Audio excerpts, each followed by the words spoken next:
दौलत ही धनाच्या पलीकडे असते, ही तुमच्या विचारात असते, तुमच्या सवयीमध्ये असते आणि ती दौलत असल्यावर धन हे येणार.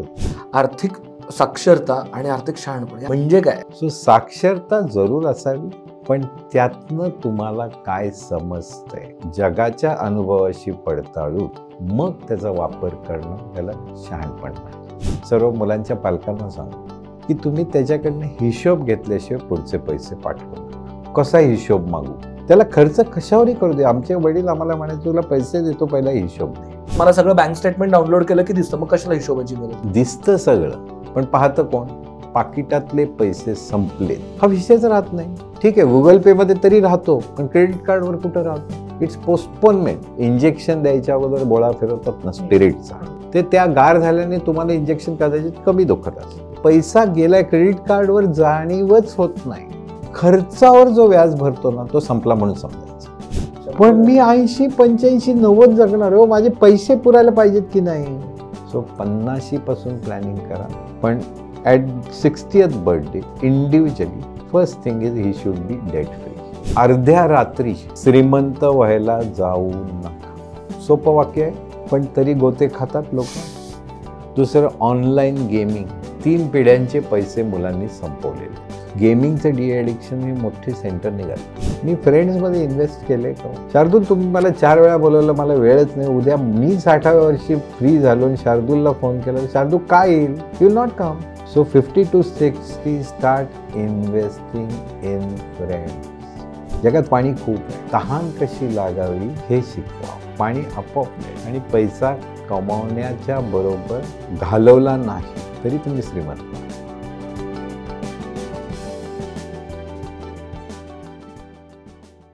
आपण पैसा म्हटलं की अजूनही घरामध्ये दबकत आवाजात बोलत असतो आणि थोडंसं अजून अनकम्फर्टेबल वाटतंच पैशाबद्दल बोलायला. धन दौलतमध्ये आम्ही हाच प्रयत्न करतोय की पैशाबद्दलचे कॉन्व्हर्सेशन्स थोडे सोपे व्हावेत. आपल्याकडे घरामध्ये अजून पण आपण दबकत बोलत असतो पैशाबद्दल. ते खरं तर ईज करण्याचा प्रयत्न धनदौलतमधनं आपण करतोय. श्रीमंती म्हणजे काय आणि आपण आता ज्याच्या मागे पळतोय ती कुठेतरी पोकळ श्रीमंती आहे का? दौलत म्हणजे काय? वेल्थ म्हणजे काय असतं? आणि पैसा कसा कमवावा, पैसा कसा साठवावा म्हणजे सेव्ह करावा, पैसा कसा इन्व्हेस्ट करावा, कधी किती इन्व्हेस्ट करावा आणि कसा खर्च करावा, सगळ्यात महत्त्वाचं. तर हे वेगवेगळ्या वयाच्या टप्प्यांवरती बदलत जातं. ते काय पद्धतीने, काय विचारांनी बदललं पाहिजे, त्याला कशा पद्धतीने प्रायोरिटी दिली पाहिजे, आपण क्रेडिट कार्डचा वापर कसा केला पाहिजे, कोणत्या टप्प्यात इन्शुरन्स काढणं गरजेचं आहे, कोणत्या टप्प्यामध्ये आपण इन्व्हेस्टमेंट, शेअर मार्केट असेल, SIP असेल, याच्याकडे बघितलं पाहिजे. याच्याबद्दल आपण फक्त नंबर्सबद्दल नाही बोलणार आहोत, रादर काय विचारांनी ह्याच्याला अप्रोच केलं पाहिजे ह्याबद्दल आपण आजच्या एपिसोडमध्ये बोललो आहे चकोर गांधी सरांसोबत. अर्थात तुम्ही चकोर गांधी सरांना ओळखता. खूप महत्त्वाचे इन्साईट्स आणि खूप महत्त्वाची विचारसरणी आज सरांनी या एपिसोडमधनं दिलेली आहे आपल्याला. इतक्या लोकांसोबत काम करत असतात, इतक्या लोकांना मेंटर करत असतात, त्यामुळे त्यांच्या एवढ्या वर्षाच्या एक्सपिरियन्समधनं आलेला विजडम त्यांनी आपल्यासोबत शेअर केला आहे. तुम्हाला नक्की आवडेल एपिसोड, गॅरंटी आहे. प्लीज सबस्क्राईब करा आणि कॉमेंटमध्ये सांगा की कोणत्या ॲस्पेक्टवरती तुम्हाला जास्त ऐकायला आवडेल.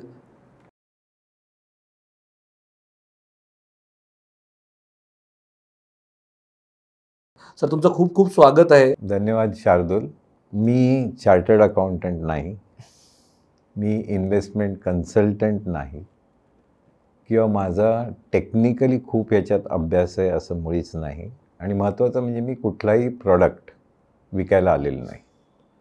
हां, पण मी काय या टेबलवर आणू शकतो, आजच्या चर्चेमध्ये आणू शकतो, माझा अनुभव. अनेक पिढ्या, वेगवेगळ्या वयातल्या मुलामुलींशी बोलत असतो. अनेक जण मला कन्सल्ट करायला येतात, त्यावेळेला सगळ्यात पहिली चर्चा होते पैशाची. म्हणजे भले इश्यू काही असू दे, पण तो पॅन्डोराज बॉक्स असतो. तो उघडल्यानंतर कळतं की माझा पहिला प्रश्न असतो की तुला डेट किती आहेत, तुला देणं किती आहे, कर्ज किती आहे.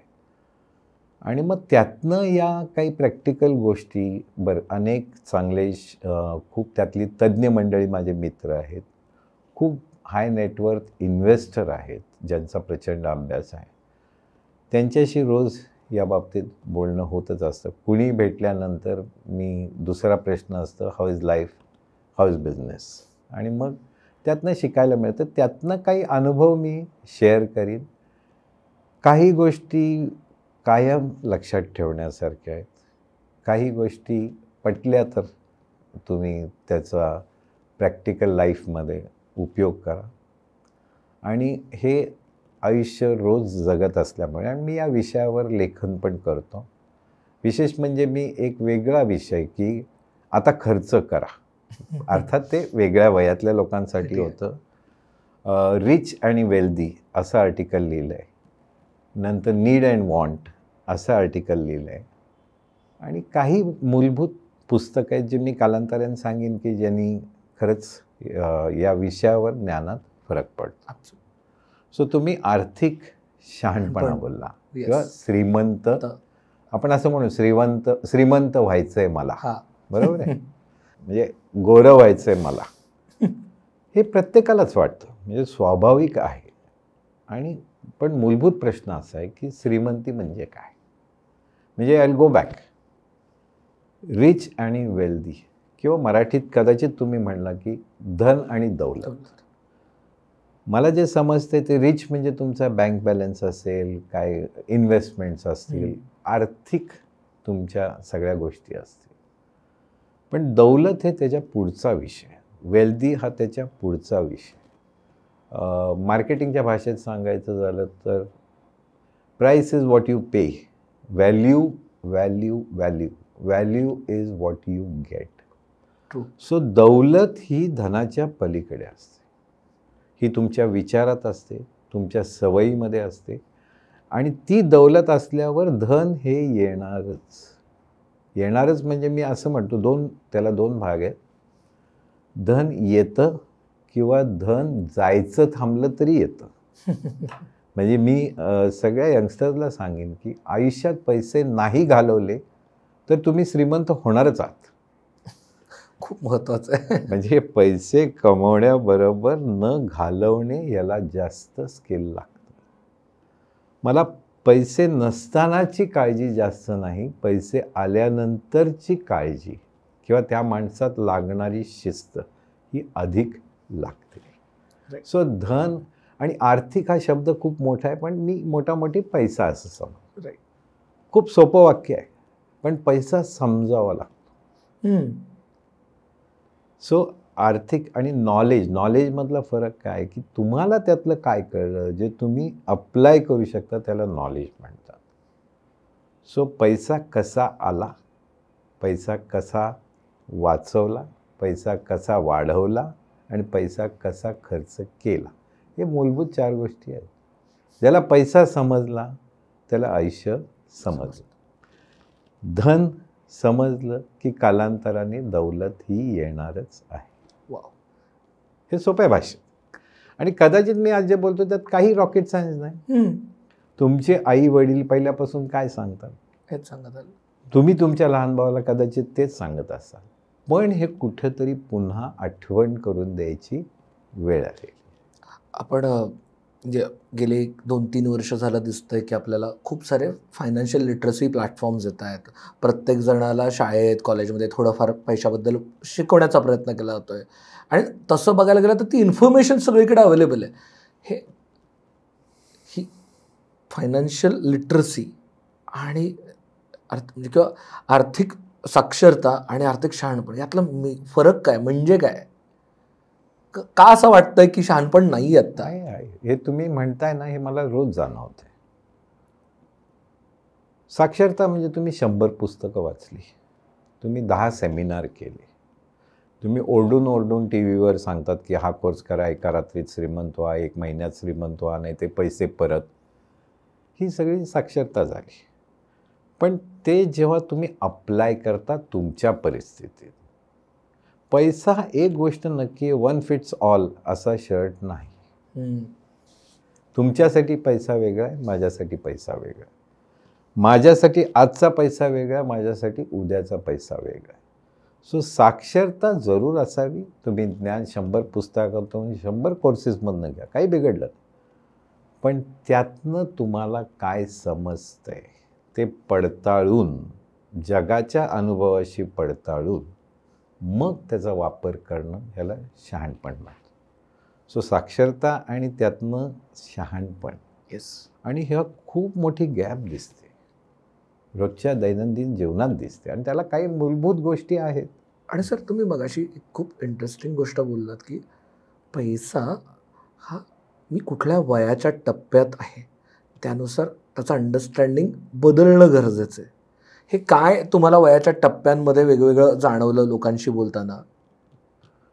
माझा एक विषय फॅमिली बिझनेस आहे. हं. मी वेगवेगळ्या जनरेशन बरोबर काम करतो. तेव्हा माझ्या लक्षात आलं की वयोमानाप्रमाणे, वयाच्या टप्प्याप्रमाणे, जीवनाच्या वेगवेगळ्या टप्प्याप्रमाणे पैशाचं समजणं आणि पैशाला द्यायची वागणूक मूलभूत सोडून, मूलभूत ते कायम राहतं, पण त्याच्यात फरक आहे. मी जर माझ्या कॉलेजच्या दिवसात मी 3 प्लेट खात असेल ब्रेकफास्टला, आज मला 1 प्लेट संपत नाही. पण म्हणून त्या वयातल्या मुलांनी तसं वागावं का? तसं नाही आहे. किंवा मी या वयात अजूनही तसं खायला गेलो, मला हाफ पॅन्ट छान दिसते, हे मॅट्रिकपर्यंत ठीक आहे हो, किंवा 10वीपर्यंत 9वीपर्यंत, पण म्हणून मी कॉलेजला घालून जाईल का? सो वयोप्रमाणे हे बदलत जातं. मी त्याचं उदाहरण देतो तुम्हाला. साधारणपणे आत्ता एक 22-23पर्यंत ग्रॅज्युएशन संपतं. हो. सो पहिला आपण टप्पा धरू, एक 15 वर्ष ते 22 वर्ष. साधारण अपेक्षित आहे 15 वर्षापर्यंत सर्व खर्च घरचे करतात, फॅमिली करते. ती त्यांची ड्युटी समजून करतात किंवा आनंदाने करतात. महत्त्वाचं माझं खूप खूप मोठं आजचं एक टेकअवे आहे. 15व्या वर्षीपासून 22पर्यंत तुम्ही शिकताना काही ना काहीतरी करून पैसा हा कमवायला पाहिजे. पार्ट टाईम धंदा असेल, पार्ट टाईम नोकरी असेल, सीझनल काही गोष्टी असतील. माझे काही मित्र जे आज खूप मोठे झालेले आहेत, त्यांनी फटाके विकलेले आहेत, त्यांनी अगरबत्ती विकलेले आहेत. माझा एक मित्र इंजिनिअरिंग करताना गजरे संध्याकाळी विकायचं. आणि मी का म्हणतोय मी सांगेन तुम्हाला. 15 ते 22मध्ये तुम्हाला स्वतःचे पैसे कमवायलाच पाहिजेत. आणि मी कमवायलाच म्हणजे योग्य तऱ्हेने योग्य तऱ्हेने. त्याचं कारण असं आहे की तुमचे खूप घरचे श्रीमंत असतील, तुम्हाला कशाची गरज नाही. तुम्ही 1 पॅन्ट मागितली 2 मिळत आहेत, तुम्ही मोटरसायकल लाखाची मागितली 1.5 लाखाची मिळते, तुम्ही सायकल नाही मागितली तुम्हाला गाडी मिळते. पण त्या मुलांनी सुद्धा, आणि ज्याच्याकडे काही नाही ते सुद्धा, किंवा मध्यमवर्गीय त्यांनी सुद्धा जर नोकरी केली तर सगळ्यात आयुष्यात पहिली शिकवण जी कायम त्याच्याबरोबर राहील म्हणजे पैशाची व्हॅल्यू कळते. मी कित्येक मुलांना विचारतो, अरे तुला हे आवडलं नाही, आमच्या वडिलांनी एवढंच घेतलं, ठीक आहे, तू आणू शकतोस का? तू विकत घेऊ शकतोस का? याच्यातली कुठली गोष्ट तू स्वतः कमवून घेऊ शकतोस?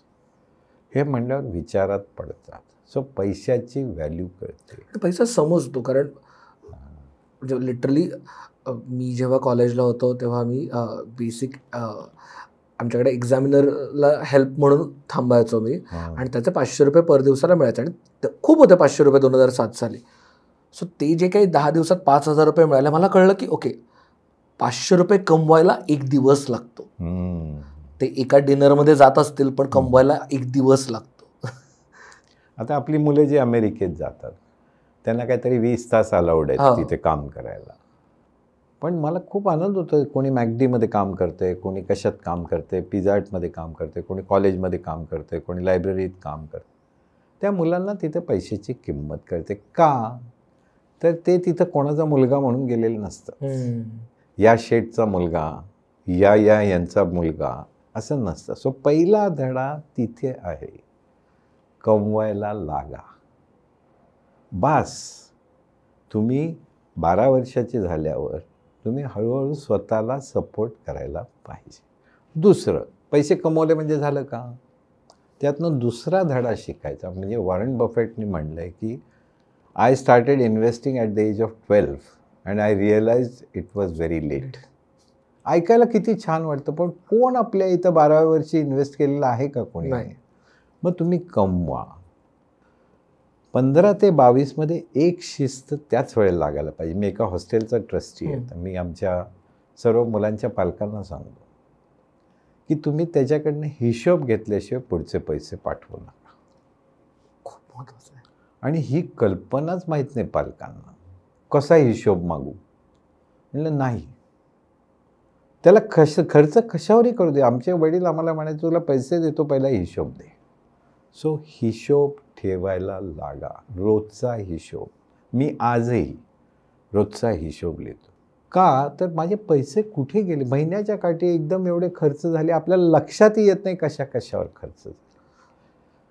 सो पैसे स्वतः कमवा, वाचवा, इन्व्हेस्ट करा, हिशोब ठेवायला शिका. मगाशी तुमच्या इथल्याच माझ्या एक यंग बहिणीने विचारलं की काय करायचं हिशोब ठेवून. सो त्यांनीच सांगितलं की हिशोब ठेवा, ॲनलाईज करा कशावर पैसे गेले. महिना गेला, अरे बाबा कशात गेले पैसे.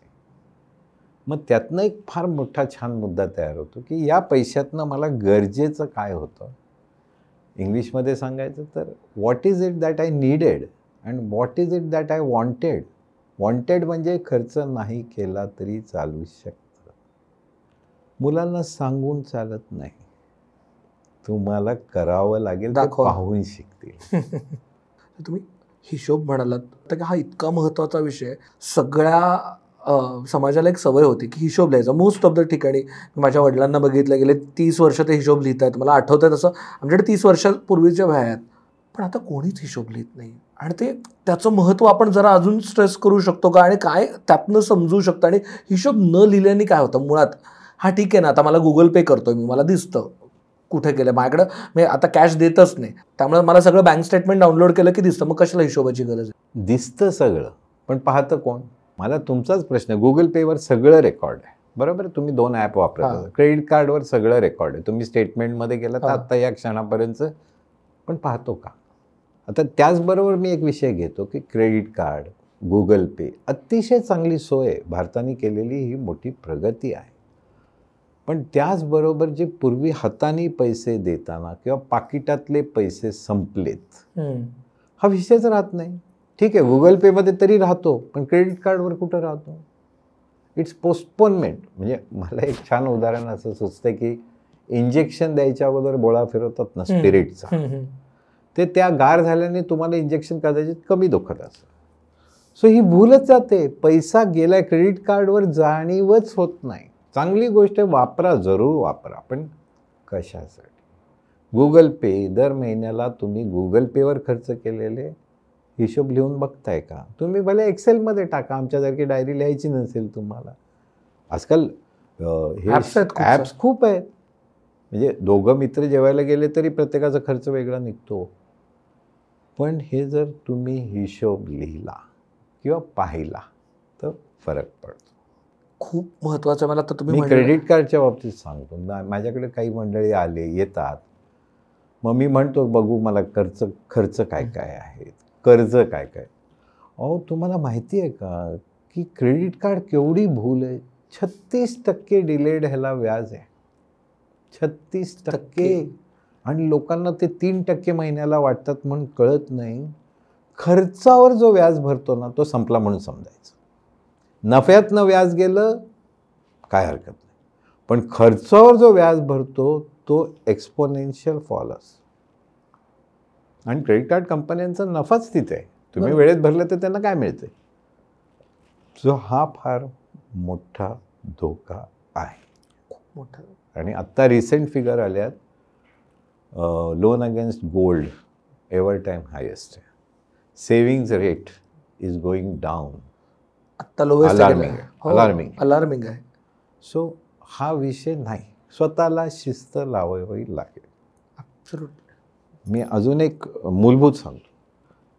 1 लाख रुपये कमवायला शार्दूल, मला, तुम्हाला किंवा ह्या 22शीतल्या 23शीतल्या 30शीपर्यंतच्या मुलांना किती मेहनत करावं लागते. मग तेवढी मेहनत, तेवढा विचार 1 लाख रुपये बाहेर जाताना आपण कधी करतो का.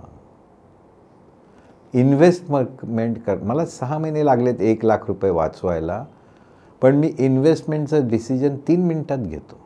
शार्दूलनी मला सांगितलं, यांनी सांगितलं, त्यावेळेला विचारच नाही करत. How is it possible. So ह्याचं खूप महत्त्व. आणि हिशोबाचं मी दुसरं एक गोष्ट सांगतो, अगदी तुम्ही लिहून घ्या, आय कॅनॉट गो रॉंग. आणि कोणीही सक्सेसफुल माणूस असेल त्याला विचारा. हिशोब हा झाला मूलभूत तुमच्या खर्चांचा. हो. पण बॅलन्स शीट ही प्रत्येकाने वैयक्तिक जेवढे घरचे मेंबर आहेत त्यांची बनवायलाच पाहिजे. तुम्हाला सोपं वाटेल, तुम्ही नंतर रिमार्कमध्ये विचारा किती लोक बनवतात. माझा मुलगा असेल, भले आज त्याचं काही नाही की 10,000 रुपयाचे त्याला पहिल्या काय बारशाला गिफ्ट आलेले असतील, तिथे सुद्धा बॅलन्स शीटनी सुरुवात करायला पाहिजे. आणि तुम्ही डॉक्टर अनिल लांबांचं रोमॅन्सिंग विथ बॅलन्स शीट, काय सुंदर पुस्तक आहे. सोपं आहे. पैसा कुठून आला आणि तो पैसा कुठे आहे. आणि ज्याची बॅलन्स शीट नाही त्याला काहीही डिसिप्लिन नाही. Then you are shooting in the dark. काय काय त्यात लिहिलं पाहिजे बॅलन्स शीटमध्ये? सोपं. पैसे कुठून आले आणि माझे पैसे कुठे आहेत ती नोंद व्हायला सुरुवात. शेअरमध्ये एवढे आहेत, FD मध्ये एवढे आहेत, SIP मध्ये एवढे आहेत, मोटरसायकल एवढ्याची आहे, हे एवढ्याचं आहे, खर्च एवढे झाले. हां, खर्च त्यात येत नाही. पैसे कुठून आले आणि कुठे लागले मला ती यादी दिसते कधी पण. मी तुम्हाला कित्येक लोकांच्या FD आहेत हे त्यांना माहीत पण नाही. कधीतरी ते व्याज आल्यावर सेव्हिंगच्या खात्यातनं मग आम्ही ट्रेस करतो याची FD होती का. सो खर्च लिहिणं, balance sheet must must must. हा शहाणपणा आहे, ही साक्षरता नाही. शहाणपणा. तुम्ही हिशोबाचं सांगितलं सर. मी आत्ता माझ्या वडिलांनी माझा कान पिळला की अरे तू एवढं वर्ष बघतोयस मला हिशोब लिहिता आणि तू का नव्हता लिहित इतके दिवस हिशोब. मी 3 महिन्यापूर्वी हिशोब लिहायला चालू केला परत. म्हणजे मी ऑन अँड ऑफ चालू होता, बोर होतं ते. ठीक आहे, मी मगाशी जसं म्हटलं गुगल पे, हे माझंच उदाहरण होतं की गुगल पे दिसतंय. आणि मी ॲक्च्युली लिहायला चालू केलं आणि ॲनालाइज करायला चालू केलं. मुळात लिहिण्यापेक्षा ॲनालाइज करायला चालू केलं. माझ्या लक्षात आलं एका महिन्यात मी झेप्टो, डंजो किंवा ब्लिंकिट हे ज्या क्विक कॉमर्स जे 5 मिनटात 10 मिनटात घरी येतात त्याच्यावरचा खर्च काढला आणि तो खर्च ऑलमोस्ट 16-17 हजाराच्या वर होता. आणि मी त्याचं बेसिक म्हटलं आता करायचंच आहे ॲनालाइज तर नीट करूया ॲनालाइज. मी ॲनालाइज करायला गेलो आणि माझ्या लक्षात आलं की हेच जर मी फक्त खाली जाऊन दुकानातनं आणलं असतं किंवा हेच जर मी फक्त विकेंडच्या बाजारातनं घेऊन आलो असतो, फार लांब नाही, घराखालच्या, म्हणजे मी डीमार्टला जायचं म्हणत नाही, तरी माझे 8,000 ते 9,000 रुपये वाचले असते. स्ट्रेट अवे महिन्याला 8,000 ते 9,000 रुपये वाचले असते फक्त मी या क्विक कॉमर्सच्या. कारण का क्विक कॉमर्सनी केलं काय, तुम्ही मगाशी म्हणाल तसं बऱ्याचशा गोष्टी वॉन्टमधल्या नीडमध्ये आणल्या. बऱ्याचदा काय होतं, हे आत्ता हवं आहे आणि मिळत नाही, ठीक आहे राहू दे, खर्च कॅन्सल होऊन जातो. तो आत्ता हवा आहे आणि लगेच मिळतं म्हटलं तर मी मागवतोच. मला रात्री 11:30 वाजता जर आईस्क्रीम खायची इच्छा झाली तर मी आधी मागवत नव्हतो, आता मी मागवतोय, येतं आहे ते घरी आणि त्याच्यामुळे खर्च वाढत आहेत. आणि असं लक्षात आलं की बापरे, म्हणून मी हिशोबावरती एवढं स्ट्रेस करतो. कारण माझं लिटरली सर ते 8,000 रुपये, तुम्ही मगाशी म्हणाला तसं, ते 8,000 रुपये कमवल्यासारखे झाले माझ्या. कारण का ते मी गमवत नाही याचा अर्थ ते माझ्या टाकीत राहत आहेत. परफेक्ट. नीड आणि वॉन्टबद्दल बोलतो मी. सगळ्या मार्केटिंग कंपन्यांचं, प्रॉडक्ट कंपन्यांचं एकच काम आहे की तुम्हाला सतत ते तुमच्या खिशात त्यांना हात घालायचं आहे. बरोबर. आणि तुम्ही पुढचा एक एक्झरसाइज करा, घराचा महिन्यातला खर्च काढा, त्यातले नीडचा खर्च किती आहे आणि वॉन्टचा खर्च किती आहे. आणि म्हणजे मी मार्केटिंगमध्येच 8 वर्ष काम केलं, तेव्हा म्हणजे माझं हे कामच होतं, ज्याला मी स्वतः आत्ता बळी पडलो, पण माझं हे कामच होतं की वॉन्टमधल्या गोष्टी नीडमध्ये कशा येतील. तुम्हाला प्रत्येक गोष्ट मला हवीच आहे कसं वाटेल, मला कार हवीच आहे, कार नसेल तर I am not a complete man. जर मी तो कुर्ता नाही घातला त्या कंपनीचा तर I am not a complete person. हे बहुतांशी केव्हा होतं माहिती आहे का, हे वॉन्टची लिस्ट वाढत जाते नीडपेक्षा जेव्हा दुसऱ्यांनी कमावलेला पैसा तुम्हाला सहज मिळतो. म्हणजे माझे आईवडील माझे लाड पुरवत आहेत, मला कधी नाही म्हणलेच नाही, मग मला रोज नवीन खेळणं पाहिजे ना. पण मी माझ्या पैशाने घेईन, मी एखादी चांगली वस्तू घेईन, पण मी 6 महिने थांबलेलो आहे त्याला. इथे मला मागायच्या आत मिळतंय, मग तिथं त्या वॉन्टला पण किंमतच नाही, ते थांबतच नाही. त्या वॉन्टची मजा काही क्षणाच्या पुढे जात नाही. खरं आत्ता ना आम्हाला सगळ्यांना श्रीमंत दिसायचं आहे. श्रीमंत होणं आम्हाला कळलंय की नाही हा वेगळा प्रश्न आहे, पण आम्हाला श्रीमंत दिसायचं आहे. आम्हाला कुठंतरी ती त्याला काय म्हणा, म्हणजे थोडंसं निगेटिव्ह हे आहे, पण ती कुठेतरी पोकळ श्रीमंतीची आस आम्हाला मार्केटिंगनी लावलेली आहे. त्याबद्दल काय सांगाल? याचं उत्तर फक्त मॅच्युरिटीतनं येतं आणि मी पण त्यातनं गेलेलो आहे. आजसुद्धा काही अंशी रोज सकाळी असं नक्की वाटतं. हे का होतं? मूलभूत विचार, बेसिक त्याला व्हॅल्यू पैशाची समजलेली नाही. कारण त्यांनी कदाचित स्वतःहून कमवलेलं नाही. स्वतःहून कमवलेला माणूस कदाचित चांगली वस्तू घेईल, पण तो थांबलेला असतो. So number 1. दुसरं, ज्याला आयुष्यात कुठल्याही गोष्टीत दुसऱ्याकडे बघायची सवय लागते किंवा तुलना करायची सवय लागते, त्यातनं हे निर्माण होतं. हॅव अँड हॅव नॉट असे 2 विभाजन असतात. तुम्ही जर कुठल्या एक अमुक ब्रँडचे शूज घातले तर मलाही वाटायला लागतं की मलाही पाहिजेत, आणि मला कुठेतरी असं वाटायला लागतं की माझी किंमत या वस्तूंमुळे होते. पण मला जे खरंच नॉलेज लोक भेटली ना, खूप मोठी, की जे एक चेकनी असल्या कितीतरी गोष्टी घेतील, करोडाची गोष्ट एक चेकनी घेतील, पण ते नाही वापरत. कारण त्यांना कळलं आहे की माझी किंमत ह्याच्यावर नाही, कारण त्यांच्याकडे किंमत करण्यासारखं दुसरं काहीतरी आहे. माझ्याकडे किंमत करण्यासारखंच काही नाही, तर मग मी दाखवणार काय जगाला? म्हणून हे बोलणं सोपं आहे, पण याची नीव, याचा पाया पालकांनी लहानपणापासून घालावा लागतो. आणि या सगळ्याचं पुन्हा उत्तर एकच आहे, तुम्ही पैसे कमवून आणावं, मग मला बघायचं आहे की तुमची वॉन्टची लिस्ट काय आहे आणि ती पुरी करू शकता का. सर, इथे मी थोडासा डिसअग्री करेन या अर्थाने, कारण मी आता मी बऱ्याच वर्ष कॉर्पोरेटमध्ये होतो. मी IT मध्ये माझे मित्र काम करतात आणि मजबूत सगळे पैसे कमवत आहेत. 40-40, 50-50 लाख रुपये कमवत आहेत. आणि म्हणजे माझाच एका एक्स बॉसचं उदाहरण देईन मी IT मधल्या. त्याचा पगार महिन्याला 3-3.5 लाख रुपये होता आणि त्याचं क्रेडिट कार्डचं पेंडिंग बिल 2 लाख रुपये होतं. मी म्हटलं की अरे तू एकदाचं भरून टाक आणि संपवून टाक. नाही म्हटलं, ते सायकलच बिघडलं आहे माझं. आता जरा मी थोडं पर्सनल लोन घेणार आहे आणि क्रेडिट कार्ड भागवणार आहे. कारण का ते काहीतरी स्निकर्स मागवायचे आहेत, काहीतरी 1.5 लाखाचं हेडफोन्स मागवायचे आहेत किंवा PS5 घ्यायचं आहे, असं काहीतरी गोष्टी घेतल्या. म्हणजे हे स्वतः कमवणारे लोक आहेत, पण स्टील तुम्ही म्हणलात तसं त्या गोष्टींमुळं त्यांच्या डोक्यात कुठेतरी एक श्रीमंती तयार झाली आहे. आणि म्हणजे त्यांच्या म्हणण्यापेक्षा माझ्याही आयुष्यात हे घडलेलंच आहे. मी कधी ह्या चुका केलेल्याच आहेत. फक्त कुठेतरी मे बी लवकर ठेचा लागला आणि लवकर लक्षात आलं, एवढंच आहे. ह्याला मनुष्याचा स्वभाव आहे, मानसिकता आहे, सायकॉलॉजी अगेन. म्हणजे एखाद्याचा उत्पन्न 1 करोड आहे, तो त्यातलं 1 लाख रुपये सुद्धा खर्च करताना विचार करतो. आणि एखाद्याचं उत्पन्न 3 लाख आहे, पण तो 2 लाख रुपये खर्च करायला तयार आहे. What else is it? It's psychology. I am correlating my materialistic things with acknowledgement. मला चांगलं म्हणा, 2 हाणा पण पैलवान म्हणा म्हणतात ना, तशी ही परिस्थिती आहे. खूप मूलभूत प्रश्न आहेत, खूप विचार करायला लावणार आहेत. माझा प्रेक्षकांना म्हणणं आहे की तुम्ही या प्रत्येक गोष्टीवर फेस व्हॅल्यूवर घेऊ नका, विचार करा. तुमच्या आयुष्यात कधी घडलं आहे का? तुमचे विचार काय होते हे तुम्ही अप्लाय करून बघा, आणि हे अनुभवानेच कळतं. म्हणजे आता उलटं काय जनरेशनमध्ये मिनिमलिस्टिक व्हायला लागलेत. हो, काही ब्रँड आहेत जपानचे, ते स्वतःचं ब्रँडिंग पण मोठं करत नाहीत. काही मंडळी आता ब्रँडेड वस्तू वापरत नाहीत. रिसायकलिंग ह्या गोष्टी यायला लागल्या. अति झाल्यावर ते येतं, सो ते पण यायला लागले, नाही असं नाही. मिनिमलिस्टिक यायला लागलं. सर, आपण पुढच्या वयोगटाकडे बघितलं तर त्यांना तुम्ही काय सांगू शकाल? म्हणजे जे आता 30च्या पुढे आहेत किंवा 22च्या पुढे आहेत, म्हणजे 15 ते 22 झालं, 22 ते 30 किंवा 22 ते 30 नॉर्मली लग्न होतं, तो बऱ्यापैकी नोकरीत लागतो किंवा धंद्याची सुरुवात होते.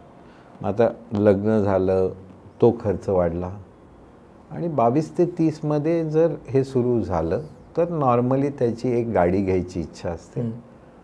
आणि जर स्वतःची गाडी वडिलांनी दिलेली नसेल, स्वतःची गाडी, स्वतःचं घर, तर त्याचा विचार करायला हरकत नाही. पण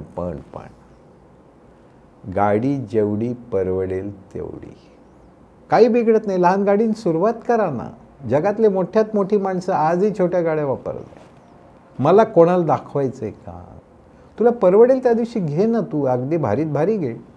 सो एक गाडी, घराचं माझे विचार जर सुरू झाले, सगळ्यात फरक काय आहे की ह्या जाहिरातींमुळं मला 3 BHK पाहिजे, 4 वाईट काही नाही, पण मला परवडतंय का? मला बजेटमध्ये बसतंय का? लोक मला पाहिजे ते घर घेण्यापर्यंत वाट बघत बसतात. मी तर काय म्हणेन, तुझ्या बजेटमध्ये बसते ना, आज ते तरी घे. आता शेअरिंग इकॉनॉमी आली आहे. पोरं मुलं बरेचसे ज्यांची फिरतीची नोकरी आहे, बदल्या होतात, ते तर घरं घेतच नाही आहेत. बरोबर. पण आपल्या इथं कुठेतरी राहतं घर पहिलं आपलं व्हावं, हरकत नाही. 1 BHK परवडते, 1 BHK घे, लांब घे. परवडते तेवढं घर घ्यायचा विचार किंवा प्लॅनिंग करायला हरकत नाही, परवडेल तेवढं. मी खूप बजेटच्या बाहेर घर घेऊन बसलो, डोक्याला हात लावून बसलो आणि EMIमध्ये सगळे पैसे जायला लागले ताटातूट. मग खर्च कर क्रेडिट कार्डवर, क्रेडिट कार्ड भागवायला दुसरं क्रेडिट कार्ड, मग गोल्ड लोन, हे सगळं चक्र सुरू होतं. गणित चुकतं आहे. पैसा बँकेकडनं कर्ज घ्यावं, पण कशासाठी? गाडीसुद्धा मला परवडेल तेवढी घे ना. मी माझं भारी गाडी आणली मी आणि त्याचं EMI, माझ्या आमदनीतून दर महिन्याला EMI काय जातात त्याचं काहीतरी तर भान पाहिजे. मला घरखर्च किती आहे, मला EMI किती आहेत, हे जाऊन मला सेविंग होतंय का? आणि इथेच कमी पैसे पडायला लागले तर तुमचं सगळं चक्र बिघडायला लागलं. आता लेट्स टॉक 30 to 40 इथले. 30 ते 40 लेट्स से आयदर नोकरी करताय किंवा प्रोफेशन करताय, म्हणजे डॉक्टर, वकील किंवा बिझनेसमध्ये आहात किंवा CA आहात. 30 ते 40 उमेदीचं काय? म्हणजे no looking back, full on पैसे कमवायलाच पाहिजेत. तुम्हाला हे सगळं पाहिजे ना, तर पैसे कमवायला पाहिजे. पैसे नाही कमवले तर हे काही मिळणार नाही, घ्यायचं नाही. स्ट्रेट मला हे पाहिजे तर मी ते पळवून मिळवीन, चांगली गोष्ट आहे, आनंद आहे. भारी गाडी घ्या, भारी मोठं घर घ्या. आणि हा काळ मला असं वाटतं बिझनेसमननी स्वतःच्या बिझनेसमध्ये पैसे लावावेत. तुम्ही अमुक कंपनीचे शेअर घेऊन पैसे लावताय, त्याच्यापेक्षा तुमच्या कंपनीत पैसे लावा स्वतःच्या, ते पैसे वाढवा. त्याला कितीची ऑर्डर मिळेल. माझा कामधंदा सोडून मी दिवसभर ते बघतोय की या कंपनीला कुठल्या गव्हर्नमेंटनी किती ऑर्डर दिली आणि डॉलरचं काय झालं. अरे तू तुझा धंदा बघ ना दिवसभर. नोकरीत सुद्धा स्वतःची प्रगती काय करू शकतं. 22 ते 30मध्ये अजून एक इन्व्हेस्टमेंट मी विसरलो. इन्व्हेस्टमेंट नाही पण अंडरलाईन्ड.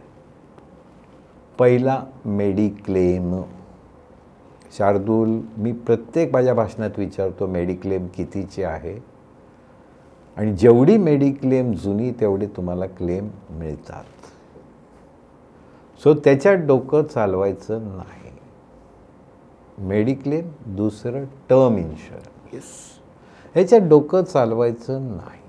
जेवढ्या यंग असाल तेवढे याचे प्रीमियम कमी आणि आयुष्यभरासाठी कमीत लॉक होतो तो. आणि मेडिक्लेम कोणी सांगावं, एक खर्च आजार निघाला ना, आज म्हणजे होऊ नये पण झाला तर 5-5, 10-10 लाख रुपये ट्रीटमेंटचा खर्च आहे. कुठून आणायचे पैसे? धंदा बंद पडू शकतो, नोकरी कायमची जाऊ शकते. सो हे रायटिंग ऑन द वॉल मला कॉम्प्रोमाइज करायचा नाही. मी टर्म इन्शुरन्स आणि मेडिक्लेम ह्या 2 गोष्टी मी 22व्या 23व्या वर्षी सुरू करायला पाहिजे. सो त्याला काही पर्याय नाही. 30 ते 40मध्ये तुमची मुलं होतात, मग त्यांचा शिक्षणाचा प्रश्न येतो. माझं मत थोडं वेगळं आहे. का कोणाला ठाऊक आपल्याला महाग म्हणजे चांगलं वाटायला लागलं. ज्याला परवडते तुम्ही भारी शाळेत घाला ना, काय हरकत नाही. पण मला परवडत नाही, माझ्याकडे पैसे नाहीत आणि एवढ्या भारी शाळेत मी घालतो. 5-5, 6-6 लाख रुपये फिया झाल्यात आत्ता शाळांच्या. 6 लाख रुपये फी आहेत, मी नावं नाही घेणार. 2 त्याचे वाईट परिणाम आहेत. एक तर तुमच्याकडे पैसे नाहीत, ओढून ताणून तुम्ही पाठवता. बरं, ते मूल ज्या शाळेत जाते, एवढ्या फिया परवडणार आहे, त्याच्या आजूबाजूची मुलं खूप मोठ्या घरातनं येतात, त्याला रोज न्यूनगंड होतो ना की मी नाही बाबा एवढा मोठा. ते रोज खेळायला वस्तू नवीन आणणार, तुमच्या मुलाला न्यूनगंड. अगदी मी सांगतो तुम्हाला, शिक्षणावर खर्च करावा, इन्व्हेस्टमेंट आहे ती, पण चांगलं आणि महाग ह्याचं डायरेक्ट रिलेशन नाही. आणि तुम्ही म्हणताय म्हणून आयुष्यात जे सक्सेसफुल झाले त्यांची बघा शिक्षण कुठे आहे. सो चांगल्या शाळेत किंवा स्वतः लक्ष घालून त्याचे शिक्षण. आणि अजून 1-2 इन्व्हेस्टमेंट आहेत ज्याच्यात डोकं चालवायचं नाही. स्वतःच्या फिटनेसवर खर्च, आणि मी तो खर्च पैशापेक्षा वेळेचं म्हणतो. त्याला कॉम्प्रोमाइज नाही शार्दूल. आज मला वेळ नाही, 32व्या वर्षी शुगर आली, 35व्या वर्षी BP चालू झाला, काय मिळवलं? म्हणजे मी धन आणि दौलतमधलं हेल्थ हा एक फॅक्टर आहे ना, नाही कॉम्प्रोमाइज, डोकंच चालू नका. आणि काय तुम्हाला जॉगिंगला जावा, काही खर्च नाही, फक्त वेळ नाही. म्हणजे ह्या इतक्या सिंपल गोष्टी आहेत, पण यातल्या काही जरी लक्षात आल्या तरी खरंच दौलत तुमची कुठल्या कुठे वाढेल. आणि पुस्तकांवरचा खर्च इन्व्हेस्टमेंट आहे. तुमच्या लहान मुलांना घेऊन जावा, त्यांच्यासमोर तुम्ही पुस्तकं खरेदी करा, वाचा, ते मूल वाचायला लागेल. तुम्ही मोबाईलवर आहात आणि त्याला सांगाल नाही नाही वाचायला पाहिजे, असं होणार नाही. सो 30 ते 40 मागं वळून बघायचा काळच नाही. उमेदीने पैसे कमवा, चांगले अजून मोठं घर घ्या, अजून चांगली गाडी घ्या. आणि हे एक वेगळं गोष्ट आहे जे कोणी कदाचित सांगणार नाही. हा पैसे कमवायचा काळ आहे, पण पैसे खर्च करायचा पण काळ आहे. आज उमेदीची वर्ष आहेत, 30 ते 40 मुलांना तुम्ही पाहिजे आहात. खूप महागडे ट्रिप नाही, पण निसर्गात 2-3 दिवस, बायकोला घेऊन एखादी फॉरेन ट्रिप, खर्च करायला सुरुवात करायला पाहिजे. 30 ते 40मध्ये स्वतःवरही खर्च करा. तुम्हाला ज्याच्यात आनंद आहे ते करा. चांगले कपडे पाहिजे असेल चांगले घ्या. आणि पुन्हा सांगतो, भारी महाग म्हणजे चांगले नाही, तुम्हाला जे चांगले वाटतात आणि भान ठेवून. हां, भान. आणि 40 गेली आणि तुम्हाला शुगर लागली, तुम्हाला BP लागला आणि म्हणला आता मी खर्च करायला लागतो, तर काय खर्च करणार? तुम्हाला डॉक्टर सांगतो गोड खायचं नाही, तूप मला काही खायचं नाही, तेलकट काही खायचं नाही, बाहेर काय आहे, मग काय कमावलं? सो मी कंटिन्युअस भान ठेवतोय धन आणि दौलत. वाव. तर 40 नंतर गिअर शिफ्ट होतं. हां, 40 झाले. आता बघा, आताची जनरेशन 40लाच बापरे म्हणायला लागले. म्हणजे आमच्यासारखा 60ला सुद्धा घाबरत नाही, पण ही मुलं आता 40ला बाप फायर. सो फायर म्हणतात त्याला, फायनान्शियल इंडिपेंडन्स. आत्ताची जनरेशन म्हणते की ज्यांचं बर्नआउट होतं, खूप 24 तास ज्यांनी काम केलं आहे, तो 40ला रिटायर होतो म्हणतोय. ते सोडून शाळेत शिकवीन, कुठेतरी गावात जाऊन काम करीन. म्हणजे हे विचार आहे, पण सर्वसाधारणपणे नाही. 40 नंतर मग तुमचा थोडासा वेळ फॅमिलीला धंद्यात सुद्धा तुम्ही फुल फ्लेज आहात. एक्सपॅन्शन जे काय करायचं आहे ते या तुम्ही वयात करा. पूर्ण पैसे कमवा. पण त्याचबरोबर माझा एक मित्र आहे, त्यांनी ठरवलेलं आहे वर्षातल्या नफ्याच्या 10% म्हणजे आकडे मोठे आहेत त्याचे, हा मी स्वतःवर खर्च करतोच. आणि दरवर्षी एक तरी, म्हणजे आता हे त्याचे विचार आहे, प्रत्येकाला होईल असं नाही, दरवर्षी एक जगेन का मरेन असं एखादं ॲडव्हेंचर करतो. माउंटला, एव्हरेस्टला गेला आहे, बेस कॅम्पला गेला आहे, कुठलं जगातलं अवघड राफ्टिंगला गेला आहे. सो 40 ते 50 सगळ्या बाबतीत तुम्ही नुसतं टेक ऑफ आहे, नो लुकिंग बॅक, आणि स्पीड फुल थ्रॉटलने जायला पाहिजे. मग खर्चही करा, कमवा आणि खर्च करा. नुसतेच खर्च करू नका, नुसतंच कमवू नका. मग यावेळेला तुमची मुलं मोठी होतील, मग त्यांना परदेशी जायचं, हे सगळे खर्च डोक्यात यायला लागतील, मुलांची लग्न, हे सगळे खर्च. पण हे सगळं करताना भान ठेवा. आणि मी एक माझं ऑब्झर्वेशन आहे, ज्याच्याकडं खूप आहे ना तो इतका सिम्पल राहतो.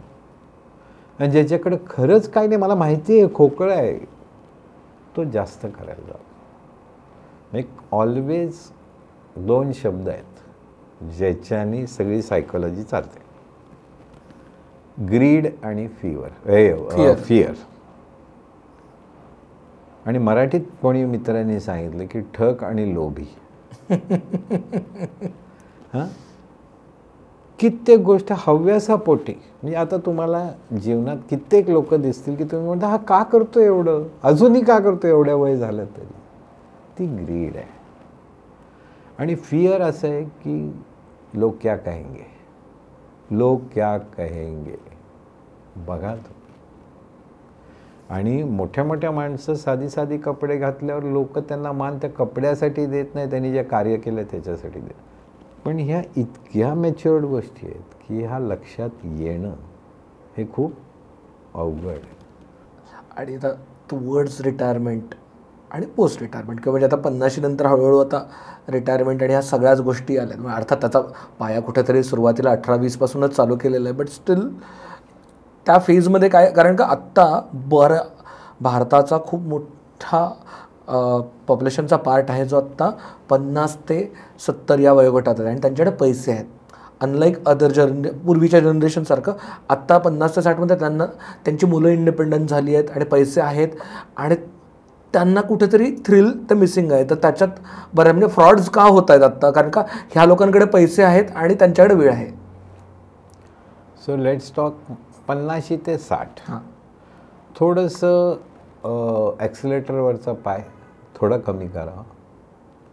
म्हणजे मी थांबावं वगैरे या मताचं मुळेच नाही. पैसे कमवा, 1च्या 4 फॅक्टऱ्या करा, 4च्या 10 करा, आनंद आहे. पण 50 ते 60पर्यंत तुमचं प्लॅनिंग चालू करा की मला माझा वेळ हळूहळू धंद्यातनं कमी करून मला वैयक्तिक स्वतःला कसा देता येईल.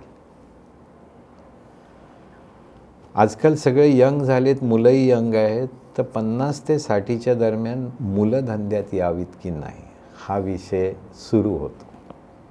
आणि आश्चर्य वाटेल, पूर्वी 70पर्यंत लोक काम करायचे, आता फॅक्टरी आणि बिझनेसमध्ये 50व्या वर्षी कित्येक लोक माझ्याकडे येत आहेत की आता मला थकलो, मला कंटाळा आला, मला धंदा बंद करायचा, विकायचा. त्या रकमेसाठी नाही. पण मग 50 ते 60 एकदम जाग यायच्या ऐवजी तुम्ही एक्सपॅन्शन करा, पण स्वतःची गरज तिथे काम करायचे. हळूहळू कशी कमी करता येईल, चांगली टीम उभी करा. मुलं येणार असतील तर त्यांना प्रॉपर इंडक्ट करा. तो आजचा विषय नाही आहे. पण मुख्य 60 नंतर माझा जर ॲक्टिव्ह इन्कम कमी झाला, मी नोकरीत आहे, माझे 60 नंतर मी रिटायर व्हावंच लागणार आहे, मग कन्सल्टंट म्हणून काम करीन वगैरे वेगळं. तर माझा ॲक्टिव्ह इन्कम नसताना मला किती कॉर्पस पाहिजे जेणेकरून माझी आजची लाईफस्टाईल मेंटेन होईल. आम्ही एक साधा फॉर्म्युला घातला. 60 नंतर समजा मी 20 वर्ष जगणार असेल आणि माझा वर्षाला एक 50 लाख रुपये खर्च आहे, अगदी आईसपाईस सगळा धरून. 20 × 50 म्हणजे 10 करोड रुपये. मी 10 करोड ठेवले तर त्याच्यावर येणारं रिटर्न लेस टॅक्स आणि वाढणारे इन्फ्लेशन, या दोन्हीचं गणित सेम आहे. म्हणजे थोडक्यात मला जर 60व्या वर्षी 20 वर्ष जगणार आहे असं समजून जेवढं दरवर्षी खर्च आहे त्याची टोटल माझा कॉर्पस पाहिजे. I can't go wrong in this. दुसरा एक धक्का देतो, आयुर्मान वाढायला लागलं आहे. हो, मला जरी वाटत असेल की मी 70पर्यंत जगीन, 75पर्यंत जगीन, म्हणजे कोणाची इच्छा नाही आहे, पण मी 80, 85, 90 जगणार हो. माझे पैसे पुरायला पाहिजेत की नाही. मला 60पर्यंत मला प्लॅनिंग करायचं की मी 90 वर्ष मी कोणाकडे पैसे न मागता माझ्या लाईफस्टाईल दे. लाईफस्टाईल म्हणजे माझा ड्रायव्हर 24 तास खाली पाहिजे, मला घरी चांगली कुक, हेल्प, मेड सगळं पाहिजे. सो 50पासून प्लॅनिंग करा. बहुतांशी लोकांचं असतं, पण at 60th birthday individually first thing is he should be debt free. फॅक्टऱ्यातलं डेट वेगळं आहे, बिझनेसमधलं डेट वेगळं आहे. Individually debt free. जे काय बॉरो करायचं मुलांनी करावं, त्यांनी फॅक्टरीत करावं, त्याच्यासमोर करावं. पण at the age of 60 number 1 माझं कॉर्पस असलं पाहिजे. नंबर 2 माझी पूर्वी काढलेली मेडिक्लेम चांगली पाहिजे. नंबर 3 आता टर्म इन्शुरन्सचा फारसा उपयोग राहत नाही. माझी 60पर्यंतची सगळ्यात इन्व्हेस्टमेंट जे कुठल्याही लिटरसीमध्ये येत नाही. मी फ्रेंड्समध्ये इन्व्हेस्ट केले का? शार्दूल तुम्ही मला 4 वेळा बोलवलं, मला वेळच नाही. उद्या मी 60व्या वर्षी फ्री झालो आणि शार्दूलला फोन केला तर शार्दूल काय येईल? You will not come. So 50 to 60 start investing in friends. सतत 22व्या वर्षीपासून start investing for yourself, health. Start investing in learning new things. Start investing or spending on travelling. मी त्याचं उदाहरण देईन तुम्हाला. Start investing in social work. मी वेळेचं काय करायचं? सगळ्यात लोक जे लवकर रिटायर होत नाहीत ते केवळ एवढ्यासाठी मी करू काय. म्हणजे तुम्ही 50पासून विचार करत सोशल कुठल्या ऑर्गनायझेशनमध्ये जॉईन झाला तर तुम्हाला या गोष्टी वाचवणार आहेत, या आयुष्य देणार आहेत. आणि 60व्या वर्षी प्रॅक्टिकल सल्ला देतो तुम्हाला की असे कुठलेही फायनान्शियल प्रोडक्ट घेऊ नका की ज्याचा बेनिफिट तुमच्या मुलांना मिळेल. माझे पैसे ठेवून माझा मुलगा काय, मी 15 वर्षांनी मेल्यानंतर त्याला पैसे मिळणारच आहेत हो. मी आज मला त्याची व्हॅल्यू आहे. याचं एक उदाहरण देतो मी. आत्ता मी भरपूर दर 2 महिन्यांनी परदेशी जातो. सो मी आता एका ग्रुपमध्ये परदेशी गेलो. शार्दूल एक मोठा क्लास तयार झाला आहे, अबाव 70. एकतर 8 लोक एकटे आले होते ट्रिपमध्ये. म्हणजे आता ते थांबत नाहीत की मला कंपनी नाही. आणि ती कंपनी त्यांना कोण मित्रमैत्रीण किंवा मागच्या ट्रिपमध्ये भेटलेले दोघं एकत्र येतात. 70 to 80 क्लास मेजर होता. आणि या सर्वांची मुलं परदेशात सेटल झालेली आहेत. आणि ते म्हणतील तेवढे पैसे पाठवतो, तुम्ही फिरा. आणि अशा कंपन्या या लोकांना खरंच घेऊन जायला लागले. म्हणजे हा माहीतच नव्हता क्लास. सो बेसिकली लास्टमध्ये म्हणजे आणि खर्च करा सांगणारं कोण नाही, मी सांगतो. का माहिती आहे का? तुमचे वाचवलेले पैसे तुम्हाला त्रासदायक ठरू नये. उद्या मुलांचा डोळा त्या पैशांवर आहे. ते तुमची वाट बघतायत, गेल्यावर माझे पैसे. किंवा त्या पैशाचं 2 मुलं आहेत, त्रास होतोय तुम्हाला. हा म्हणतो मला द्या, हा म्हणतो मला द्या. सो मुलांना श्रीमंत करून मरायचा उद्योग आपला नाही. आपल्या पैशाचा उपभोग घ्या, राहिलेले त्यांचेच आहेत. आणि त्या वयात करायचं काम जे अजिबात चुकू नका. 60व्या वर्षीच विल करा, विल करा करा करा. क्विकली काय करू नका. मी मगाशी जे म्हणलं ना, डूज अँड डोंट्स मध्ये पहिला, अर्ध्या रात्री श्रीमंत व्हायला जाऊ नका. सोपं वाक्य आहे, पण तरी गोते खातात लोक. अर्ध्या रात्री श्रीमंत कोणी, तुम्हाला जो मोठा माणूस दिसतो तो 25 वर्ष 30 वर्ष इन्व्हेस्टिंगमध्ये. दुसरं, ऑनलाईन गेमिंग भयंकर आहे. 3 पिढ्यांचे पैसे मुलांनी संपवलेले आहेत. परवा टाइम्सचं आर्टिकल होतं की डिटॉक्स म्हणतात ना, की डी ॲडिक्शन, त्याच्यात हे गेमिंगचं डी ॲडिक्शन हे मोठे सेंटर निघालेत. नंतर दुसऱ्याकडे पाहून अर्धी माहिती असते. तो पैसे कमवलेले सांगतो, घालवलेले सांगत नाही. इन्व्हेस्टमेंटमध्ये म्हणाल, अख्खी दुनिया म्हणते.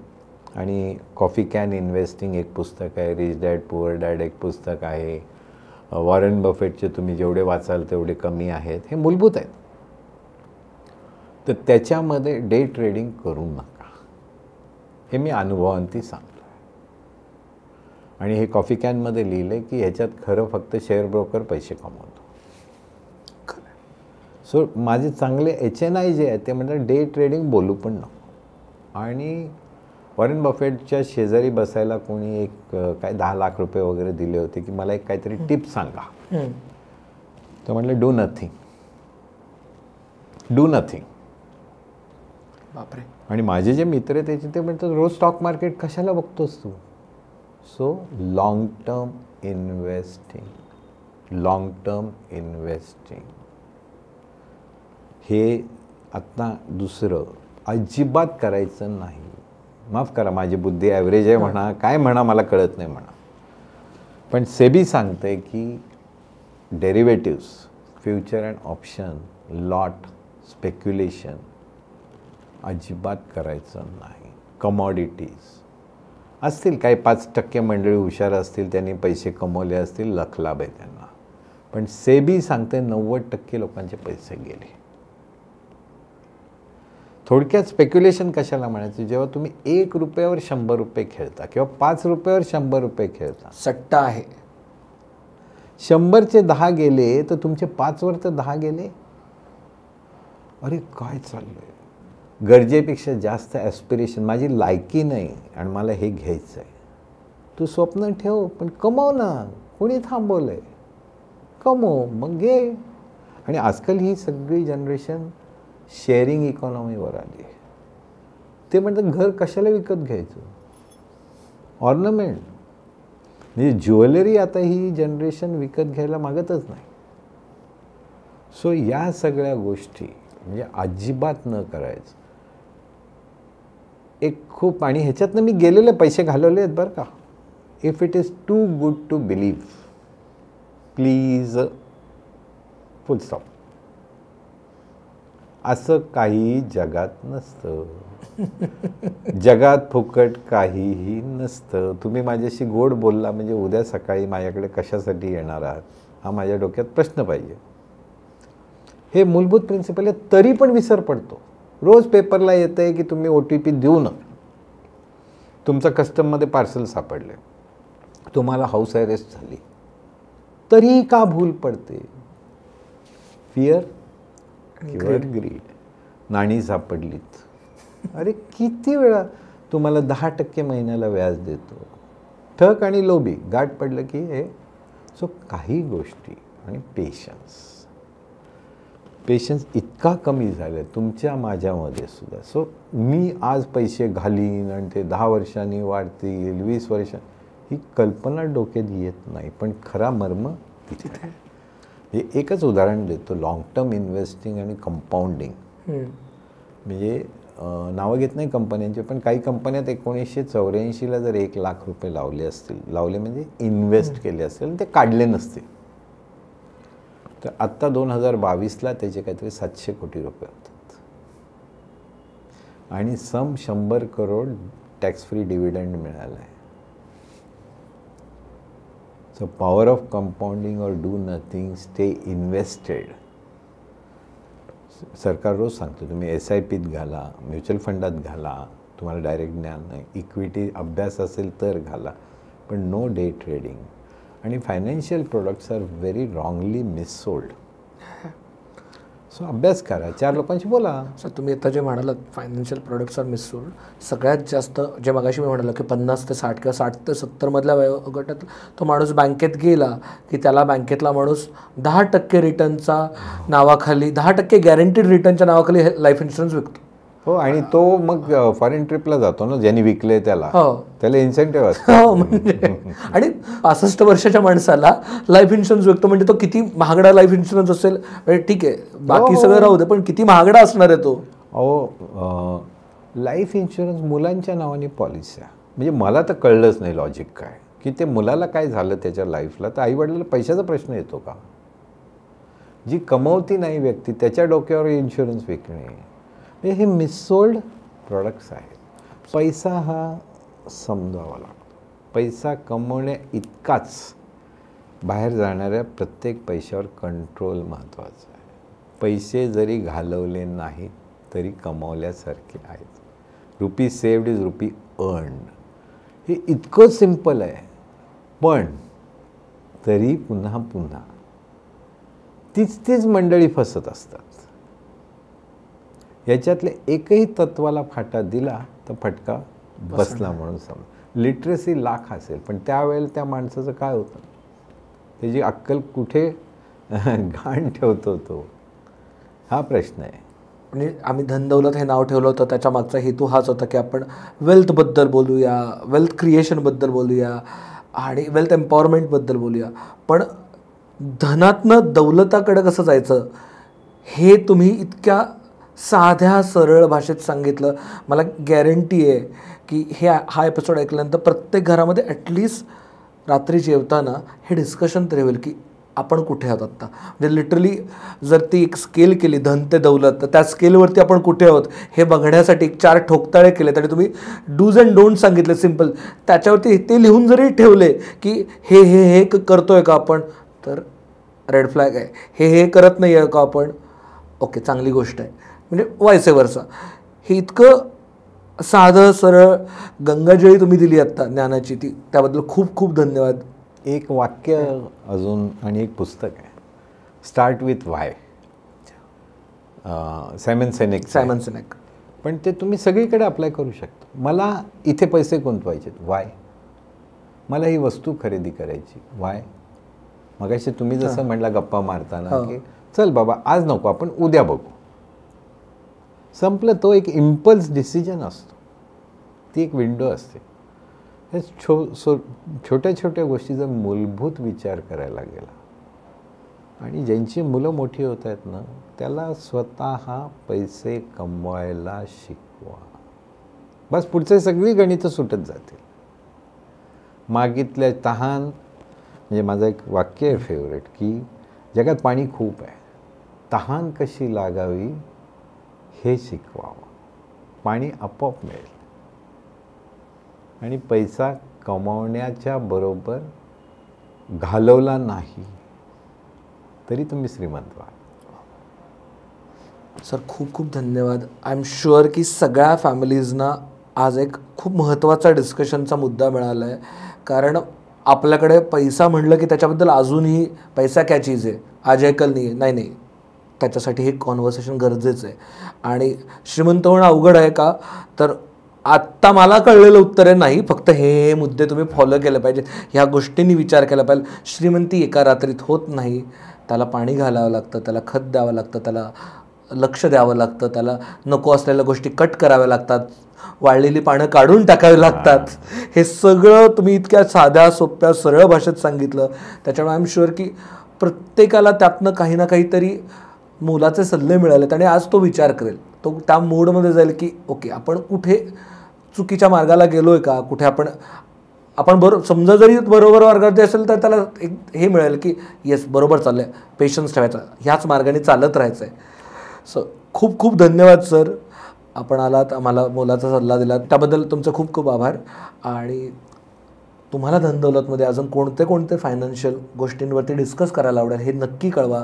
आम्ही फक्त इन्शुरन्स, इन्व्हेस्टमेंट ह्या गोष्टी नाही तर म्हणजे अर्थात त्या करणारच आहोत, पण त्याचबरोबर फायनान्सबद्दलचे महत्त्वाचे डिस्कशन जे घरी होणं गरजेचं आहे, ज्याच्याबद्दल आपण खरं तर बोलत नाही, एक त्याच्याकडे वेगळ्या पद्धतीने बघितलं जातं, त्या सगळ्या गोष्टींबद्दल बोलण्याचा प्रयत्न करणार. तुम्हाला जर काही फायनान्शियल अडचणी असतील तर त्याच्याबद्दल सांगा, त्याबद्दल आम्ही वेगवेगळ्या एक्सपर्टसोबत डिस्कस करण्याचा प्रयत्न करू. धन्यवाद. लोभ असावा.